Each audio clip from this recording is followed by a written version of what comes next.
How's it going, guys? This is Tatsumi and welcome for today's info news. So the upcoming maintenance has been announced, and as we can see here, the 3 new ultra relics which can be dropped by these specific bosses, as well as the ninja banners and the forever equipment summon. But in today's video I'm only going to focus on the new ultra relics equipment and give you some detailed explanation, basic guidance and team comps on the bosses that appear so that you guys can better prepare for the next update. So let's begin with the ultra relic information. First we have 5-star heal, ultra relic Void's Heart. Ability. At the start of the quest, own arts gauge 16 up. Increases own heal amount by 28.1% for 122.7 seconds from the start of the quest. Skill. For 20 seconds, all allies HP auto recovery by 3% and arts gauge increase by 1. It's a valuable item for most healer unit that can increase their heal amount. As the level of these equipment raise, the heal amount also increase, so definitely a good item for healer units. However, the equipment CT is quite too long at 60 seconds. I think it's not good to use in short-term battles, but it seems to be quite useful in long-term battles. The boss here is the Shrine of Remembrance that can inflict curse. So it's very important to have a healer that can cleanse status ailments such as Remoro or Aristella. And this boss can be nuked using Saitama, Sanji, Forte and Sestina. You can also change Forte to Kimono Milim. But if you don't have enough units to nuke this boss, you can use this comp for stability and yet take longer, but it will definitely work. This team consists of Aristella the Cleanser, Box as the main DPS, Diaz Arts Genner, and Eyes as the Arts Genner and healer as well. Next we have the 5-star defense, Ultra Relic Teraturus. Ability. For 88.0 seconds from the start of the quest, negates damage taken of all allies by 3,452 and increase critical resistance by 23.7%. Skill. For 10 seconds, increase all allies defense by 50% and the damage taken is reduced by 20%. So the effect time is 10 seconds for 30 seconds CT. It's kinda bit disappointing cause the effect time is too short and reduced damage taken by 20%. It's not that big and also increases the defense by 50%. So I think the damage reduction 20% and combined with 50% defense, I think that it will reduce 25% or more. But still a not so good and not so bad either. I think that the skill is the worst part of this item. But the passive is quite interesting. It creates a barrier that can absorb damage up to 3000 from the beginning of the quest. And also increases all allies' critical resistance, which is very useful to enemies with high critical damage.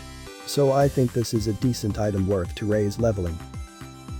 The boss here is the Emerald Bird, a Earth Elemental boss.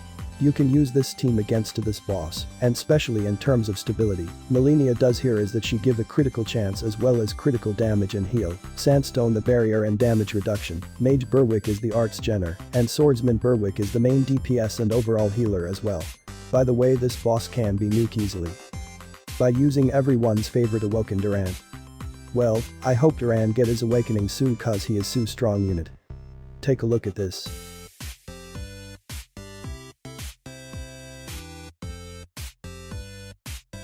This comp consists of Sestina give physical damage buff in addition 30% of damage taken to the enemy, Forte increase damage by 65%. And Shady, the Type O carrier. And yeah, you can also try other units with Awoken Duran. And lastly, the 5-star magic, Ultra Relic Eraser Bit. Ability, own skill CT speed 10.0% up. Increase all allies magic damage by 27.7% for 20.7 seconds from the start of the quest.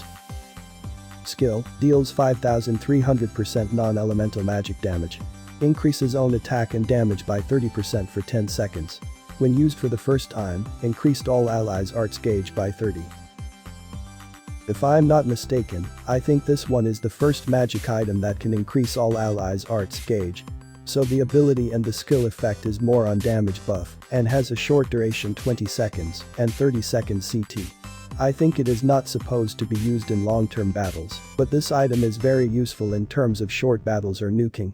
And yeah, it's a magic item and can increase all allies magic damage and arts gauge by 30, which very useful for magical team, such as Yusuke. And I think this is also good for physical nuker with magic slot, such as Fire Roy, for the instant 30 arts gauge. Well, considering this equipment is worth leveling, especially if you're fan of nuking. The enemy here is the Machine God. It's a non-elemental attribute. So this boss originally has resistance to all attribute, and if you do not break, it will not be damaged easily. This is the first team I recommend. Platina Comp consists of Juno, the main DPS and Arts Genner. Mako is also Arts Genner and Overtime Healer. Tethys is the Taunt Tank and Platina is the Breaker. This team is good, but not efficient cause the time duration take 3 minutes and 50 seconds, it's quite time consuming. And here is the second comp, consists of Juno Arts Genner, and deals some damage. Ash Doze is to drain the enemy's arts gauge, which stops the boss to launch arts. Acerpa is the healer, and Arts Genner.